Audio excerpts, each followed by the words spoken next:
Okay, I think we're ready to kick off. Welcome to our fastest megawatt webinar, where we're going to talk about how data centers can find speed to power through different technologies. I'm very happy to be here. My name is Paola Sáenz, and I lead the carbon research here at Sightline Climate. I'm joined here by two of my colleagues, Guy Cohen, who basically spearheaded this whole research, wanting to answer this big question. Guy, if you can go to the next slide, please. Excellent, thank you. And Guy leads Clean Firm Power here at Sightline.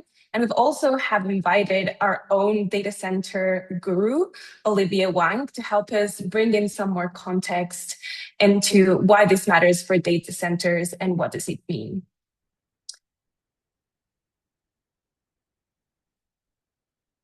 So how we're gonna do it is Guy's gonna walk you through the main takeaways from our fastest megawatt report through a presentation. Then we're gonna give some time for Guy, Olivia, and I to discuss the results and walk you through what does this mean from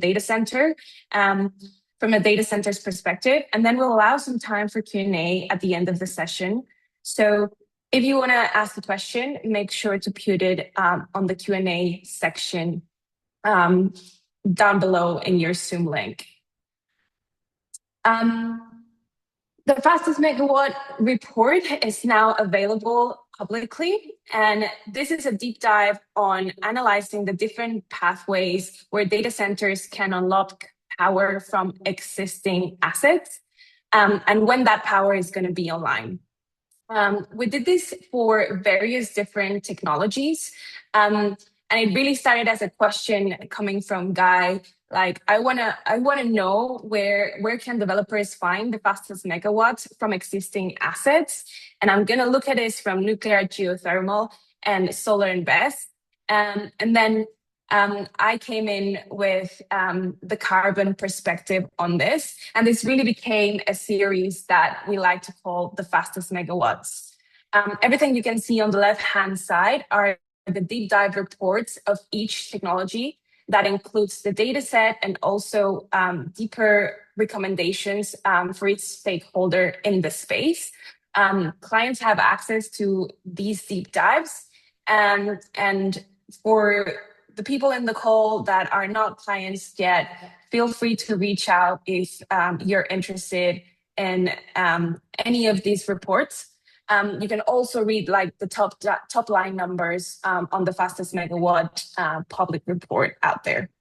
Guy, I'm going to leave it to you to start with the main findings and walk us through what you found.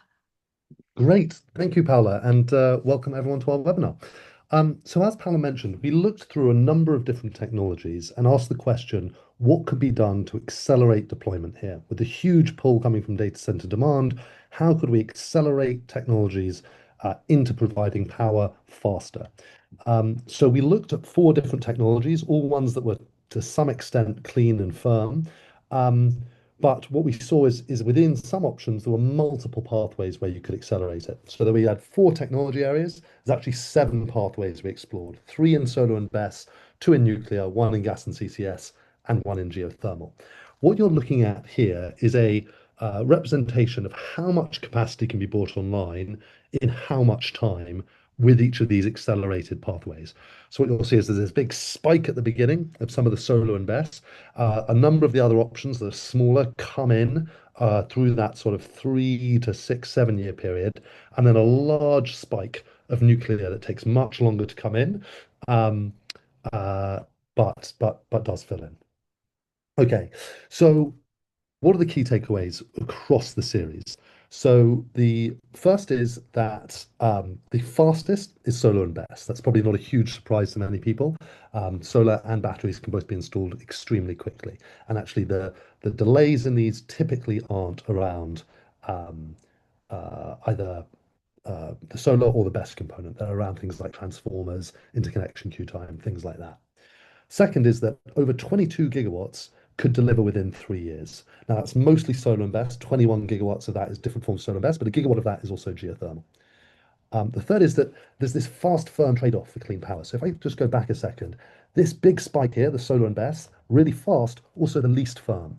Nuclear, much slower, but the firmest. When you talk about nuclear, you have capacity factors. Some nuclear power plants that now run for around 2 years without stopping, producing consistent power, averages 92, 93% capacity factors in the US. So really firm, but takes longer. Fourth is that the firmest options are all capped by existing supply, so they're not scalable long term. If you're using existing sites to increase the capacity at them, like uprates in nuclear or expansions at geothermal, that's restricted to the existing sites that you have. So you can't do that indefinitely. Whereas solar and BESS, you can build more and more and more in new sites. There's more capacity coming through potential coming through each year. Um, okay, the best options are outside traditional hubs. I'll say more about this in a second. And then our view is that to capture the most overall benefit, you need to be looking at a range of different solutions. And you'll see why a little later around them, offering complementary benefits. So one of the things we did is these, what you're looking at here, all of these blue dots are the generation opportunities we identified in the report. So this is, I can't remember exactly how many are, but many hundreds of projects that we looked through, 600 or so. And their area tells you how much capacity there was at each. And we've overlaid that with Olivier's data set on all of the data centers that have been announced or are in construction. So these ones that are in planning or being built across the US. Now, what you can see is they don't neatly line up in some areas. If you think about classic data center alley over on the East Coast, a lot of these aren't there. And yet there are still a large number of areas where they do have up. If you look over here on the border between Oregon and Washington, we've got a plant that I think is less than 20 kilometers away, where there's a geothermal plant that has 33 megawatts of headroom right next to a data center. Even closer in Pennsylvania, there's one project less than 5 kilometers, where there's a 1.3 gigawatt retiring thermal plant right next to I think 1.5 gigawatt planned data center. So some of these do line up really well. Okay, so let's dive into the specific technologies. Now I'm just going to talk you through each of the 7 pathways, well, 6 of them, then hand over to Paula for the 7th of how we do this. So the first one is IA-ready projects in ERCOT. So what does that mean? That means projects that have got an interconnection agreement. So you want to bring a solar and BESS project online. First, you apply to the grid to ask if you can be connected. There's a whole process that goes through, and eventually you get this agreement saying, yes, you can go ahead. At that point, you look to sell the offtake, get financing, and move ahead. Now, you might say, well, that's not additional. These projects have already been through. But actually, between 2021 and 2024, 43% of projects that got IAs were then withdrawn, right? So nearly half of the projects that reach this stage never happen. And the reason for that is there's a range, but they tend to be around site-specific issues that are discovered through that process and the transmission upgrade costs that come along with these projects that mean they have to sell that power at a non-competitive price. And what that means is the offtake is too expensive. But if you're not a price-sensitive buyer and you're willing to pay a little bit more for that power, then you can get it online faster. Now, this graph is showing you how long it takes the median duration in queue against how much is there. And as you can see, there is a huge amount in ERCOT that actually gets through very quickly, right? And so we see ERCOT really being the leader, the significant outlier in terms of both the quantity and the size. So that's why we focused on ERCOT here. There are other reasons too. It has higher solar irradiance. It's got simpler permitting. So there's a number of other factors that make Texas desirable, particularly West Texas. But really, it's this factor. We should say, though, that other grids, there's also a lot of opportunities in. There's just not the same volume and speed that you see in ERCOT. The main restrictions here are really around transformers. That's we think the longest lead time item here. Sometimes now looking, some people going as long as 30 months for some of these transformers, or we've had in some cases even longer. But we think as long as you're willing to order early, you can still get these projects in line in under 3 years, some of them. Okay, so the second example of solar and BESS we looked at is retiring thermal plant. What do I mean here? I mean gas and coal plants that are reaching end of life and are being switched off. And as you can see, looking forward, it's expected about 12 gigawatts worth of plants are due to come offline. So if you look down here, this is in the green, that's planned capacity that's coming offline, and the blue is actual capacity. So interestingly, from 2022 to 2024, more came offline than was expected, right? So actually people were closing plants faster than we thought. And then there's that flip in 2025, which is the Trump administration, the DOE orders to keep coal plants open. And most of those coal plants haven't actually produced, in fact, I think all of them haven't actually been producing power, but it's delayed their closures. We expect that we still will see significant closures in the coming years. It may be slower than in the past. We may not be seeing 17, 16 gigawatts, but still a lot. And a lot of that doesn't have a plan for the site afterwards. So only about 16% historically of these projects have the utilities then built another plant to replace it on the same site.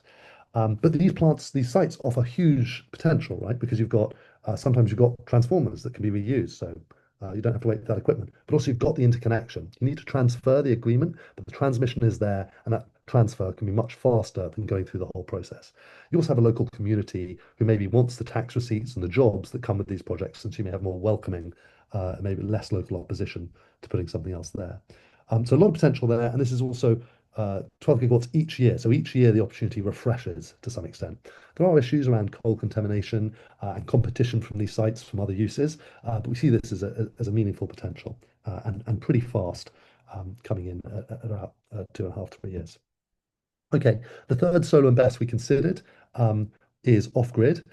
We hear a lot of talk about this, and I'm sure many of you on the call have as well, of people saying, well, the grid is so slow, let's just cut the grid out entirely, do it all ourselves. Well, one of our interesting findings was for solar and BESS at least, we couldn't find any examples of this happening. And there's a number of reasons for that. One is the operational challenges with managing all the kind of replacing the grid services that being connected provides.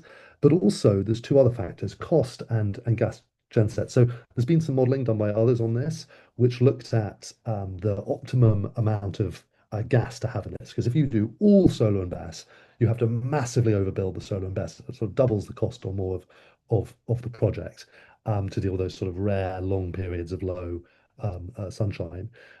So you want some gas, and the optimum looks about 10%. That sort of seems where you get the best trade-offs. So 10% of it is gas.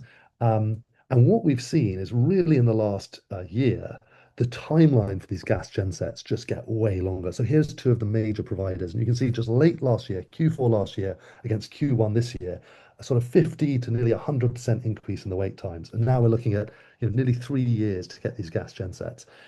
So that's really pushed the timelines for these projects to be comparable to connecting to the grid.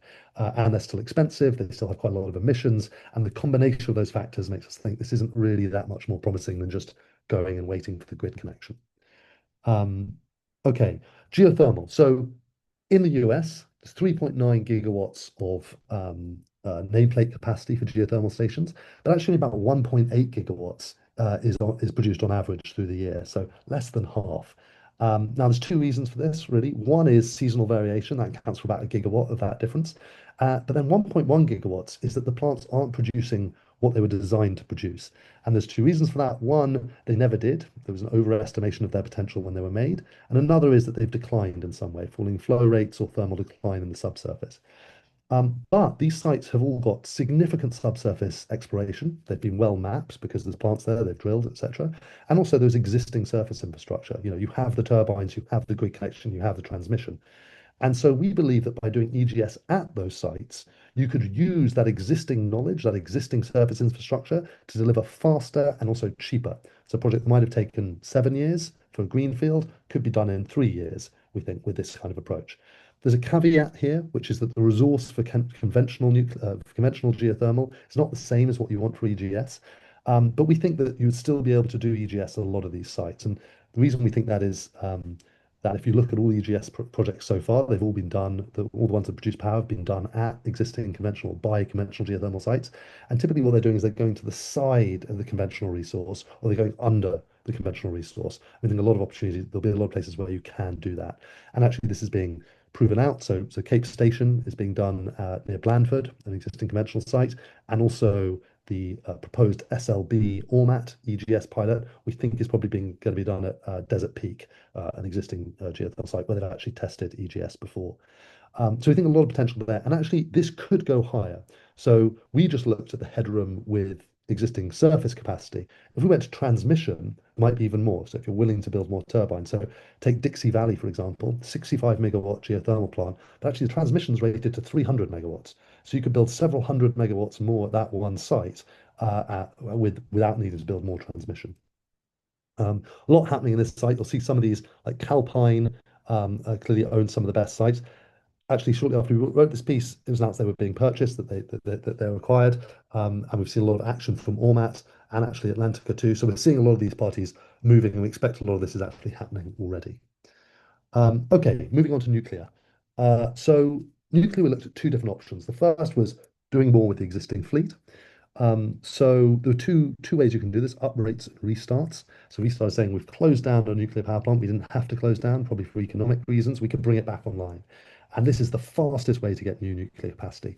The issue is there's only really three plants where this makes economic sense: Duane Arnold, Palisades, and Three Mile Island. Now the Crane Clean Energy Center, and all of them are happening. There are various stages of progress, but Google and Nextera, Constellation, Microsoft, they're moving forward with restarting these projects and Holtec with Palisades. So there's not really much more you could do there, we don't think. With uprates, there is a lot more. So there's some reports from one of the national labs, National Labs, a couple of years ago that said we think it's about 5 gigawatts of potential uprates left in the US fleet.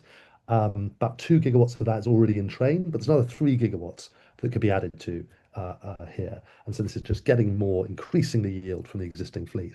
The US has actually done a lot of this already compared to the rest of the world. So French fleet could be uprated massively more sort of 20% on it, but a lot of that's already happened in the US. This could go up, this number. So earlier this year, Alva Energy, as a new start, raised a 33 million Series A, looking at new ways of doing uprates, building new steam turbines, so that you don't need to upgrade that part, so that you can get more from the reactor. And there's novel fuel concepts as well. They believe they can get 10 gigawatts of additional uprates from the US fleet. So this may increase, but in the near term, what you could start today, we think is probably about 3 gigawatts. And it's a bit slower, partially because these projects typically are done during maintenance. And so an upgrade could take 6 years for a large one because you're just doing it in parts through the maintenance cycle. But yeah, a lot's been happening in the space. We've had both Alva, but also the DOE has been given funding for uprates. It's been looking at policy support. The NRC has been looking at policy support to help make this easier. So a lot happening in uprates. Very promising, very firm resource. Okay, last one from me, sites with prior work. So as some people may remember, from 2001 to sort of the early 2010s, what's sometimes called the first nuclear renaissance, a lot of new nuclear projects were kicked off in the US. Only one was delivered, Vogtle 3 and 4. A couple of things happened that led to that, the rest of the fleet. So there were, we track 32 reactors at 20 sites where work was done that was then either cancelled or paused. So what happened was one, those projects didn't go well. So Vogel went massively over budget. The other one that got into construction summer was cancelled. Westinghouse went bankrupt. A lot of issues there on the nuclear side, but really shale led to a huge undercut of nuclear because just the price of gas fell so precipitously. But now in the sort of second nuclear renaissance, these will be some of the easiest and fastest sites to do it, particularly summer, because summer, one of the reactors was nearly 50% built. So finishing that is going to be much faster than delivering and cheaper than delivering a new large project. But several of the others, William Lee, there's a number of projects which actually have active AP1000s. There's 4 active AP1000 licenses where they could start construction if they wanted to tomorrow. There's actually been some changes to the design for the AP1000 from Vogtle 4, so they probably wouldn't want to do that. They want to make some fixes, but still could be much faster. The problem is even shaving off a year, 2, 3, 4 years from these timelines, these projects still, we think, are about 15-year projects mostly. And so that's still going to take a while. Yeah, but again, though, a lot's been happening in this area. Since we looked at this piece, we've had Brookfield win the tender to complete Summer and then partner with a nuclear company to deliver that. And we've also seen movement, again, from the NRC to support this by looking at what it can do to transfer licenses and accelerate that. And new ESPs being floated and some of these projects coming in.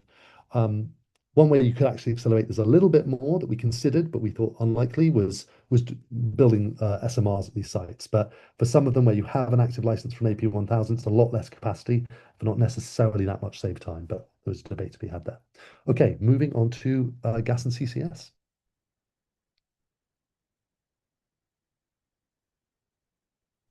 Thanks so much, Guy. That was a great rundown on all the different technologies. And to close off with gas plus CCS, we'd look at the different natural gas combined cycle plants in the US that have headroom today. And we map that against all the CO2 transport and storage infrastructure that is operating or proposed. And we looked at how much capacity we could unlock from the things that match. And we found out that there's only 21 gas plants that sit close to existing transport and storage infrastructure. Some of them have on-site storage that are very close to wells, and some others are close to CO2 pipelines, as you can see in the map. Nationally, that means there's around 2 gigawatts of available headroom across all these plants that could potentially come in a 36-month timeline. Obviously, the largest bottleneck here is permitting. Often these plants are located close to wells that have not finalized permitting, and the EPA has a long list, backup list of approving those permits.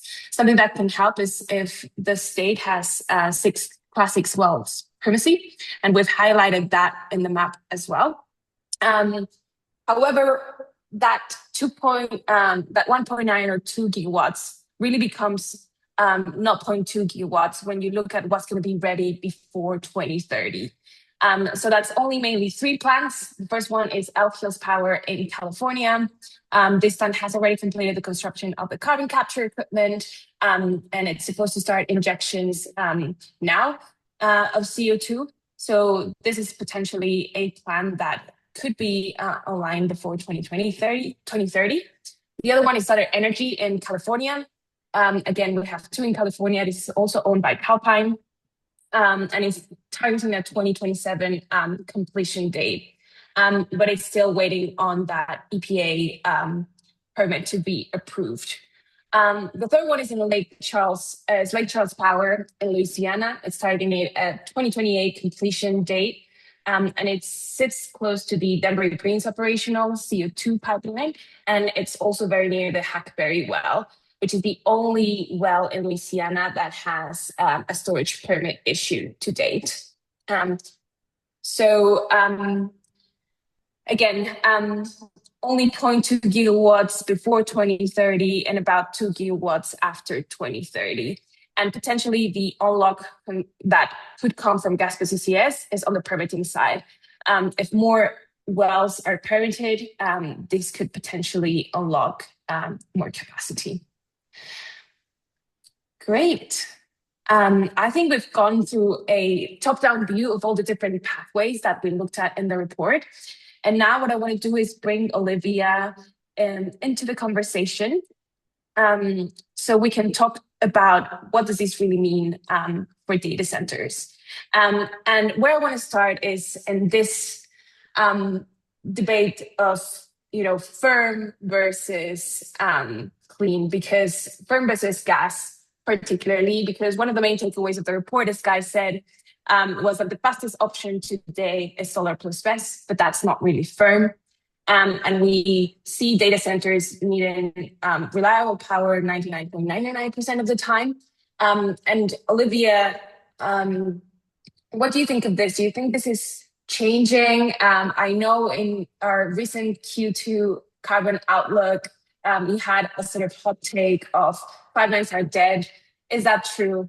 What do you think? Do you think hyperscalers are starting to shift this mentality? Yeah, thank you, Paula, and thank you, Guy, for having me here. Excellent job on the analysis here. It's such a critical question that you guys are answering and gives a pointed answer to what everyone's been wondering, which is what are the best solutions and what time scale and where are these solutions? So I'm really excited to have that data now. To answer your question, Paula, is firm being redefined? I absolutely think so. There is a fast, firm trade-off for clean power, as you guys noted, and this firmness question is being actively renegotiated across developers and hyperscalers who want speed now. So the historic standard 5 nines of uptime assumed that data centers needed always on power because downtime was catastrophic. And I think that assumption is breaking apart now, specifically because of these AI demands and workloads. From the teams that I've spoken to, internally, they're being offered a choice between higher reliability with constrained capacity or lower reliability with double the capacity. And in that case, they're choosing the the larger capacity. They're choosing the double capacity. So, even if it's two nines, that means 3 days of downtime per year, but the other 51.5 weeks of the year, you get double the compute. That definitely matters. I think a couple of proof points here to draw on as examples of five nines loosening up. I've spoken with a couple neocloud developers that mentioned they don't even have backup generators planned on their sites anymore, A, because of a shortage of equipment, but also because they're not too concerned about the reliability. They just want to get their sites energized and online. Another proof point, saw an article a couple weeks ago that XAI has a utilization rate of 11% at their data center. That is very low. And That's insane. yeah, because of the mobile turbines they brought in with the mobile cooling, that it just makes the system so complex to operate. And that's an example of, it doesn't have to be reliable all the time. And Anthropic will still take up that capacity, all of your capacity. So yeah, those are a couple examples. I think the five nines rhetoric is changing. And I think directly in line with the five nines slipping, I think it's important maybe to touch on flexibility. And maybe you can give us your view on that, because flexibility is something that we didn't cover explicitly in the report, but definitely is related to that fast and to that speed that we have been talking about. So maybe you can give us a little bit of your perspective on flexibility. Yeah, great point. I think flexibility is a key part of the conversation this year. I'd argue it's the main character in terms of getting capacity as fast as you can to your data center. Caveat that, of course, it is a relatively new concept. Research was developed last year. I think it's scaling in pilots and programs this year, but the next 2 years will really be the test for whether flexibility scales. And this is directly in line with the five nines reliability thread. Developers are willing to be lenient about power supply if it means they can get power faster. We've covered this a bit in our other research, but there are a few flavors of flexibility, from shifting your compute workload to diverting to on-site generation and storage, or procuring capacity off-site from VPPs. And I think we're kind of getting some more clarity on where folks are heading and what flavor they prefer. Only some folks, like Google, are verticalized and well-equipped enough to do that compute workload shifting. But for others, that's a little bit more difficult to coordinate across the tenant and the generation and the utility.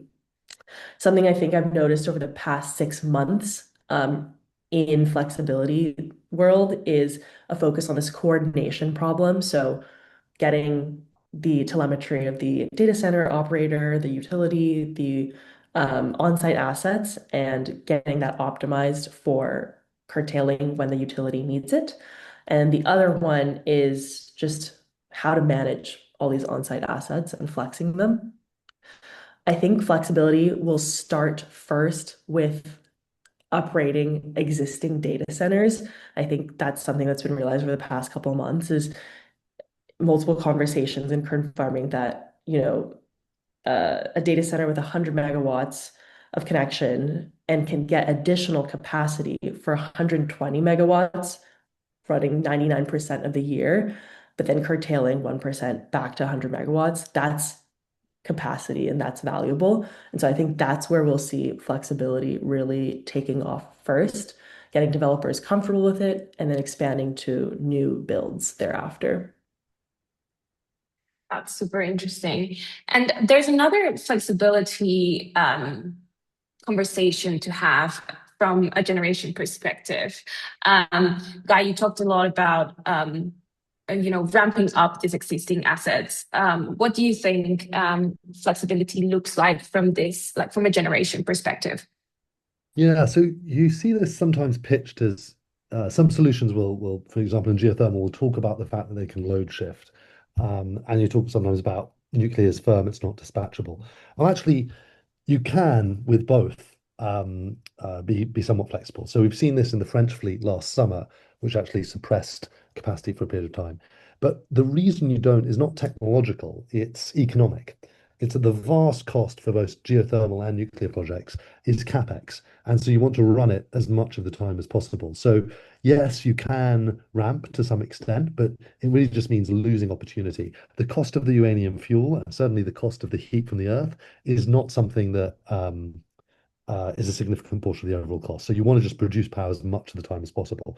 There are some cases where they're combining. So someone talk about heat batteries. They're combining molten salt batteries with the power plant so that they can actually, when the price of power is low, they can store that up and then release it later. So TerraPower is the kind of great example of that, which it's 300 and I think 45 megawatts, but can ramp to 500. And that's with this molten salt battery that lasts for I can't remember the exact time, 5.5 hours, I think. So yes, you can pair it like that, but fundamentally, though, yes, you might be able to build some pressure and heat the geothermal by keeping it there and then release that later. I don't think we're actually going to see that much of that for predominantly economic reasons. Yeah, that was super interesting. And another point I want to discuss with both of you is we saw a bunch of maps and Guy's presentation. And one of the things you mentioned, Guy, is a lot of these generating assets are not necessarily located where data centers are being developed today. And that could be, that could be a bad thing, but then that also could mean an opportunity.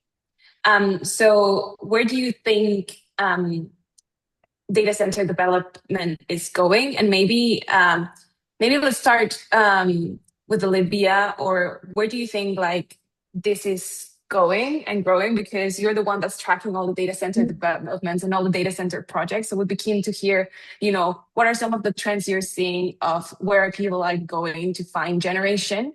And then Gan and I can talk about, where we see the opportunities coming here that we identified in this report that actually surprised us. Yeah, great question, Paula. I think within the US, folks are definitely still interested in building in Texas. Since our Q1 outlook to our Q2 outlook, Texas went from 22 gigawatts to 37 gigawatts within 1 quarter of proposed data center capacity. So that remains true. Virginia, Pennsylvania, those tier hubs remain true. But then you're also seeing a couple proposed projects, as we noted on the maps, in different states that are not outside of the traditional tier one data center hubs. And it makes sense because they need land and they need power, and that's where they're finding it fastest. And that's a-okay for these gigawatt projects focused on mostly training at this moment. Latency is not a concern for these training facilities. And even if it becomes one when the data center switches maybe later from training to inference, I mean, as a consumer, I think we're all adjusting our expectations and behaviors from the models that we're engaging with to wait a bit longer. And so, yeah, I think it makes sense that these data centers are going outside of those traditional tiers. I expect to see more projects popping up in that SPP region because at the beginning of this year, that region approved the high impact large load study process. It's the first FERC approved interconnection process designed for large loads and brings clarity fundamentally for developers about system constraints and costs and timeline and flexibility.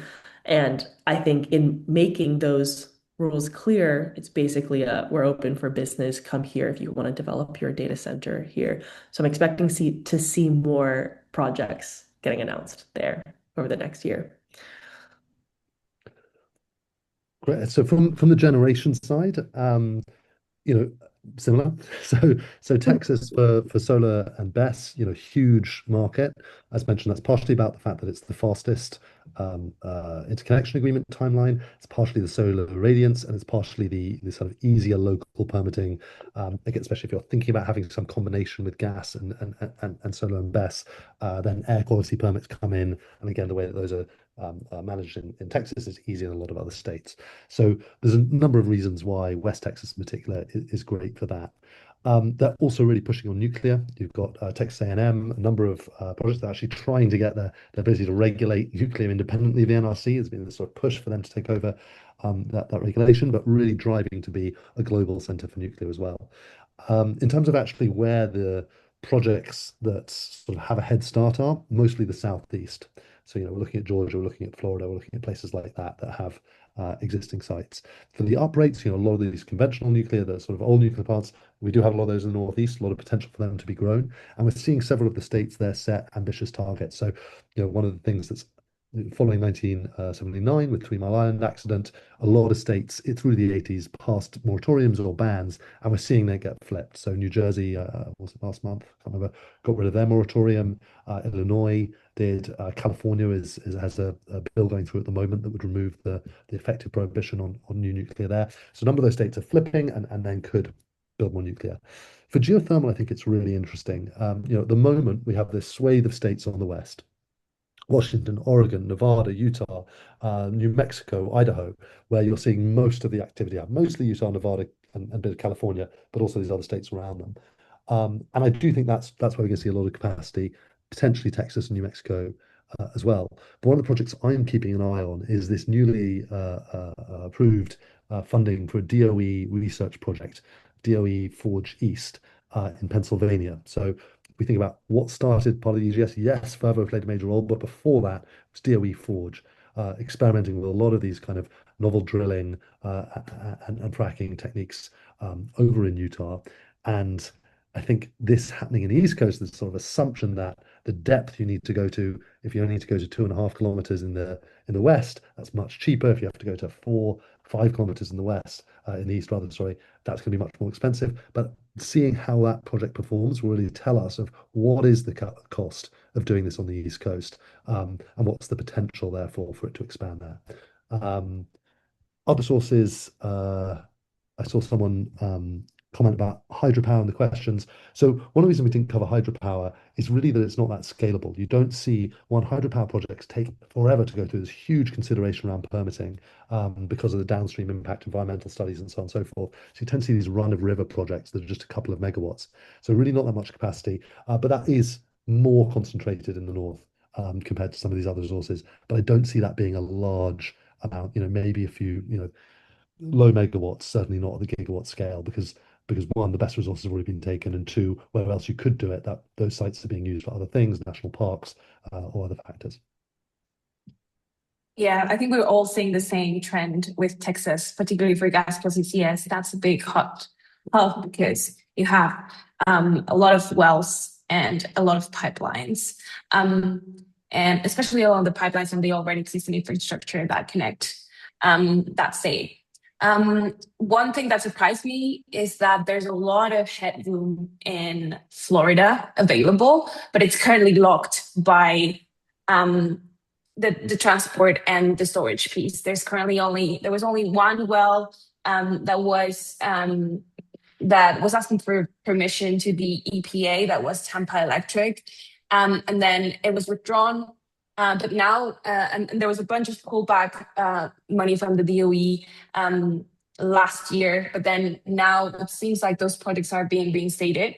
So I do think there's a particular opportunity in Florida where we're seeing some announcements from data centers, but not nearly enough from what we see for other states in the US.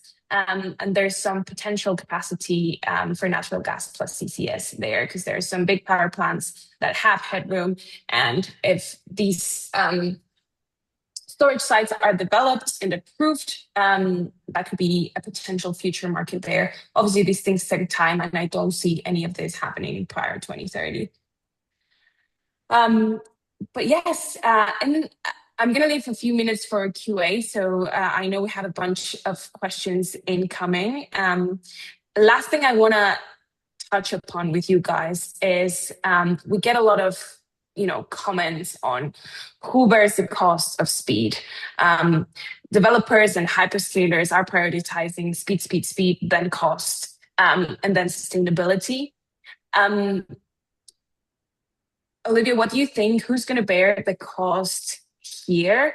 And, what really, maybe Guy can go a little bit more into what really affects their willingness to pay and the different strategies that you have observed from the different hyperscalers with all these different technologies. Yeah, definitely, and hopefully, actually, the hyperscalers bear the cost of speed.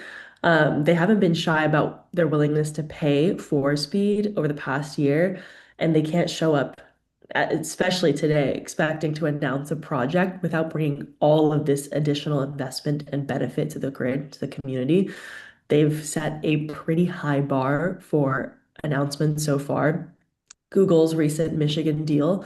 It's a 1 gigawatt data center that got proposed, and they're bringing 2.7 gigawatts of clean energy to DTE under a new clean transition tariff there. That is, a winning template in my eyes that other hyperscalers will need to start following the direction of. Um, Meta Especially with a lot of these cancellations as well that we're seeing from exactly. the public opposition against data centers. Exactly. And on the other hand, you have Meta, who announced funding 7 new natural gas plants, 5 gigawatts, to fuel their Hyperion campus in Louisiana. And so, clean or not, these hyperscalers are, have big flashy announcements every time, and they are making sure to contribute to the grid additionally. And earlier this year, we also saw the White House convene 7 of the largest data center developers to sign a pledge committing to absorb all that new electricity demand costs without passing them on. How it will actually get passed on, if at all, hopefully not, we will see over time. I think the important thing to note here is that I'm talking about the hyperscalers right now, but there's a long tail of developers, including co-locators and neoclouds and international developers, smaller developers who don't have the deep pockets for bringing those benefits to the grid with every project. So there's a bigger question of how they will execute. Maybe it's that they have an offtake announcement from a hyperscaler and the hyperscaler pays, but I think that's one outstanding question for me. Yeah, would love to hear your thoughts, Guy, on what are the strategies that they're following and if this long tail of other developers can learn something from those. Yeah, so I'd say there's probably three main things that affect willingness to pay for different, as in comparing across different technology types. So that would be capacity factor, location, how site constrained you are in terms of what dependencies you have, and then public acceptance. Those things really impact how desirable it is. Every megawatt is not at all equal. A megawatt from solar and BESS, which is going to be produced at the same time from solar, certainly it's going to be produced at the same time as all the others, comes with higher system costs. Also, the solar radiance factor means it can't just be everywhere. Whereas a megawatt produced from nuclear, consistent through the day, no change, can be put anywhere where there's water for gently light water reactors, much more desirable. So just diving into some of these differences here. Obviously, solar and BESS, very low capacity factor, but even between geo and nuclear, there's a big difference. So the average, I think at the moment in the US fleet is about 92% for nuclear capacity factor. It's like 67 or something like this, around that, one or two off maybe for geothermal. And even when you look at something like Fervo, who's looking to have high capacity factors, still low 80s. And that's a long way below, 10% or more below when nuclear is. So nuclear is a much more reliable power source there. Then again, siting. Hyperscalers, I think, are willing, if it's at scale, to go to Utah and Nevada, but they'd rather be where the data centers already are, over on the East Coast. And so, of course, nuclear, yes, it needs water, but otherwise, it needs quite a lot of land, but otherwise, it's much more flexible. You don't have this sort of dependency on where the heat is over on the West Coast. So I expect that difference, just those two between geonuclear, could be as much as $20 per megawatt hour difference between the desirability of the two. And then you get into local acceptance. So, there was a really interesting project in Colorado where Excel did a public consultation on what they wanted to replace a retiring coal facility. And the clear request from the community was nuclear. And the reason for that was it had the highest paying jobs and it had the highest tax receipts. So for the closing coal plant, the only way to maintain that level of input to local economy was a nuclear plant. Solar and BESS doesn't deliver as much, doesn't have the same number of high paid continuous jobs. And that social acceptance is increasingly important. And a lot of people think, well, nuclear is really unpopular in some places. Yes, in some places. In other places, it's very welcome, particularly where there's existing nuclear. So nuclear generally really popular where there is already a nuclear plant nearby. Not always, but often. So yeah, I think those are Yeah, things. Sorry. Yeah. No, and I think there's a general other question like Olivia raised on the social acceptance for data centers as well. Like now you only not have to worry only about the social acceptance of the powering of the nuclear facility or the gas plant or the solar space, but also on building the data center itself, which will bring that capacity. And I'm going to go straight to Q&A because we have, sorry, say that again. I was just going to say one quick thing, which I think was a great example. In Pennsylvania, you saw new gas plants being built every year for years until recently. We saw ones that have been in development 5, 6 years being cancelled because of public opposition to the pollution. So I think that's another factor. If you're looking at something combined with gas, that's another risk from a local community perspective. Sorry, back to you. Did you send a message recently, Guy, about how nuclear is now more popular than, or has a higher acceptance rate than data centers? Yeah. Nuclear That's is insane. having a great year. Yeah. Not everywhere, but a lot of places. That's wild. Okay. I want to allow time to answer some of the questions that have been here. And I think following up our conversation of what different hyperscalers are doing, there's a question on here on hybrid approaches. So having, solar plus BESS in the initial years and then ramping up with nuclear later. Is that some of the strategies that we're seeing from the hyperscalers, Guy? What do you think of this? I'm not sure exactly where this question is, but so is this gas to nuclear? So no, it's solar plus BESS and then to ramp up and then nuclear Yeah. later. So I'm not seeing that now. I'm certainly seeing gas to nuclear, and this is the blue energy pitch, which is really interesting. They've just raised hundreds of millions. They've announced their partnership with GE Hitachi, who's probably the leading non-Russian, non-Chinese SMR developer. Certainly in our leaderboard, came second globally and way above the other US developers. So I think that's a really interesting project. The idea is you de-risk a lot of what's going on by so you build a power plant with gas where the turbines can be reused with nuclear. So you de-risk part of the project, you're producing power already, eases the financing because you're already making money. You don't, when you're building the nuclear, you have the gas going and you can reduce the component that's nuclear. So we do see that. I think that hasn't happened yet, but really one to watch. Blue Energy I think is a really interesting company, but I haven't seen that with solar and BESS as yet. I guess you're not really doing like with like in the same way. And also you don't, one of the benefits of gas to nuclear, but obviously there's a high climate impact, but is that you can reuse the turbine potentially if you engineer the site in that way. The power island and the nuclear island are separate in nuclear plants, whereas obviously solar and BESS doesn't have a turbine, so you don't have that sort of natural synergy to the same extent. Yeah, and following up on that question, and I think this is a big question many people have. So if we're saying solar is the fastest pathway to new megawatts for data centers, why are so many data centers building on natural gas plants to meet the short-term energy demand? And I think a lot of this has to do with the firmness point that we talked about and we discussed in the beginning. Solar BESS is still not firm, and data centers are going for that firmness, although that's starting to shift a little bit the narrative with the 9.5s that we discussed. Ultimately, building with gas comes with its own delays as well. We've seen delays in delivering turbines, and I've seen some projects being also announced with single gas turbines because those have a faster ramp up and then also a lower lead time. But ultimately, I think the reason why they're going with natural gas for now is because of the firmness. Happy to hear Olivia's and Guy's thought in this.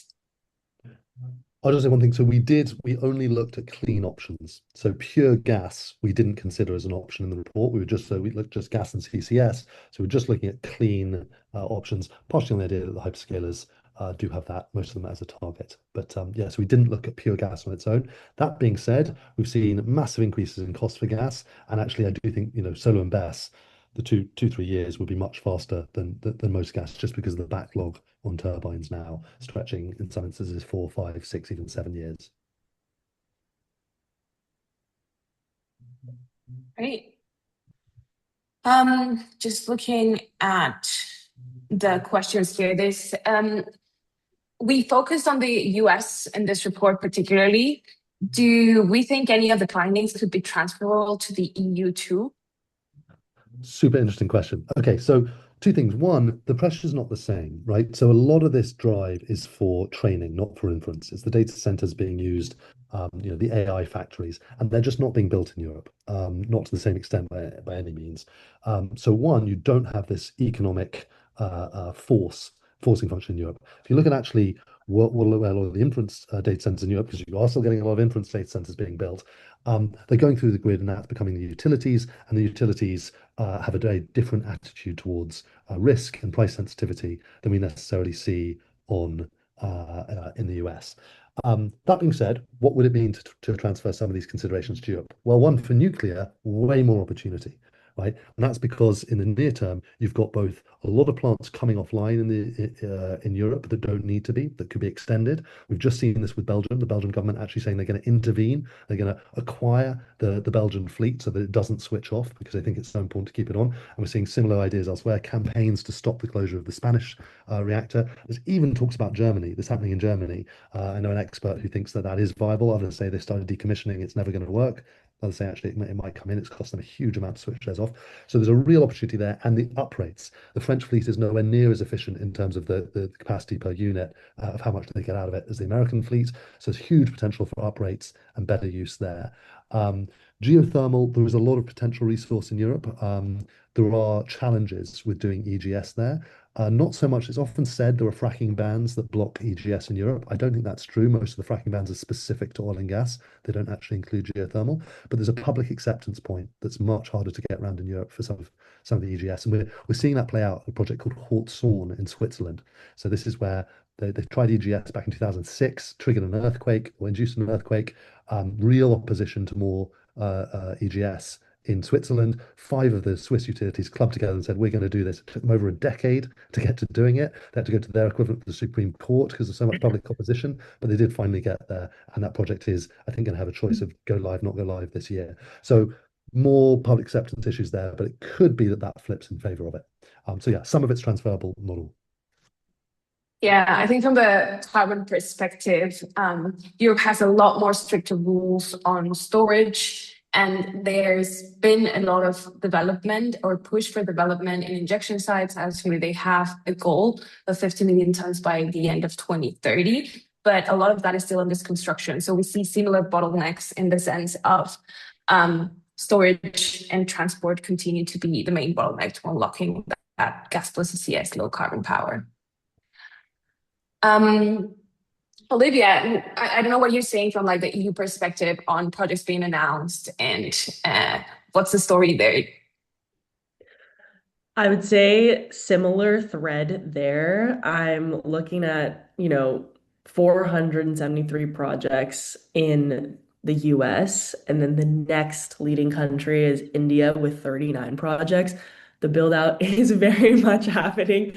It's concentrated in the US, which is not to say that it won't continue to grow elsewhere. In terms of investments in deals, the biggest deals from Q2 are Day One is one of the developers, I think from Singapore. A lot of these investors are now thinking ahead about the next markets in Asia and Europe. And also any constraint that the US is facing now, surely the other countries will run into later as they ramp up their data center development as well. So if anything, the US are the guinea pigs right now for the hyperscale build out. So Yeah, let's see how that goes.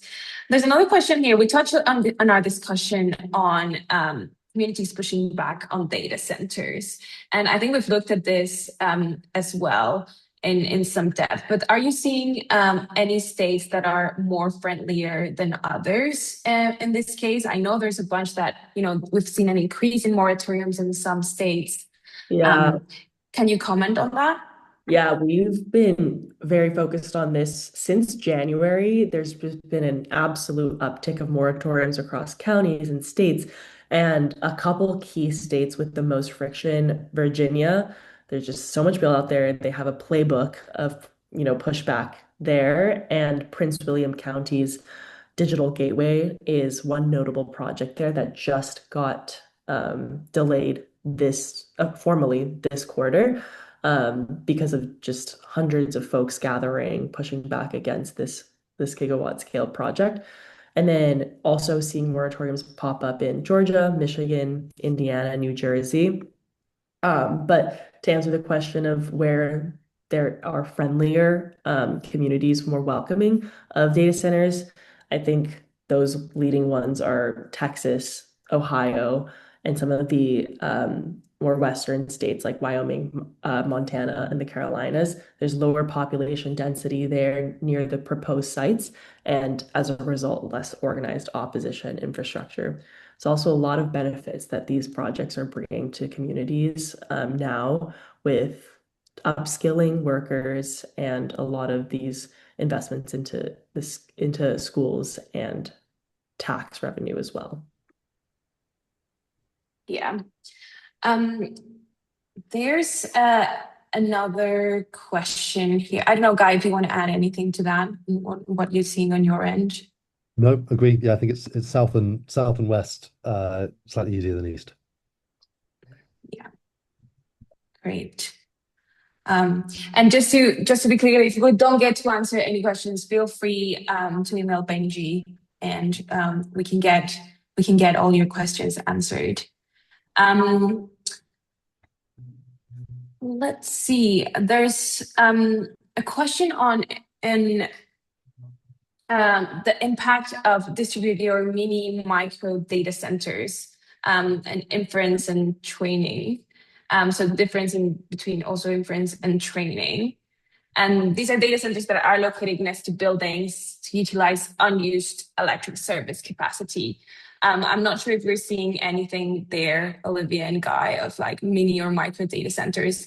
I know they're also coming closer to cities, so. Yeah, the edge compute. I don't know, Olivia, do you want to take it, or shall I? I think my comment there is any capacity is useful capacity. And so if there's a piece of the pie to have, even if it's close to cities, people definitely are utilizing that. And most of that is for latency purposes. There's a lot of, I've noticed an uptick in just folks trying to identify if, substations have extra capacity and transmission has extra capacity, even if it's 10 megawatts or less, that's still enough to power a lot of compute. And so we've been more focused on the hyperscale level, 50 megawatts and above, but yeah, all of the above there. I'll pass it to you, Guy, if you have any additional thoughts. Yeah, I mean, so straying a bit outside of my area, but I do think that edge compute as a future makes a lot of sense for the latency reasons mentioned, that, if you can do minor model updates or certainly sort of query retrieval at that local level, that makes, that does make a lot of sense. But that is not talking about the AI factories. That's not talking about the very advanced chips training the frontier models. You're going to want to do that in a non-distributed way, just easier to run, easier to operate, easier to manage, easier, maintenance costs, etc. One of the reasons I'm dubious about space data centers in the near term, but yeah, certainly longer term as a trend, I do see that pushing for inference more towards the edge. Okay. Well, we've reached the end of the webinar. Thank you both for joining me. If we didn't get to answer your question, feel free to email us. And you have all your links to download the report. And for those that are clients, you can also access all the series and get in depth the data, download the data, and see all the recommendations for the different stakeholders. Thank you very much, and have a great weekend, everyone. Thanks, Guy. Bye, everyone. Bye. Bye.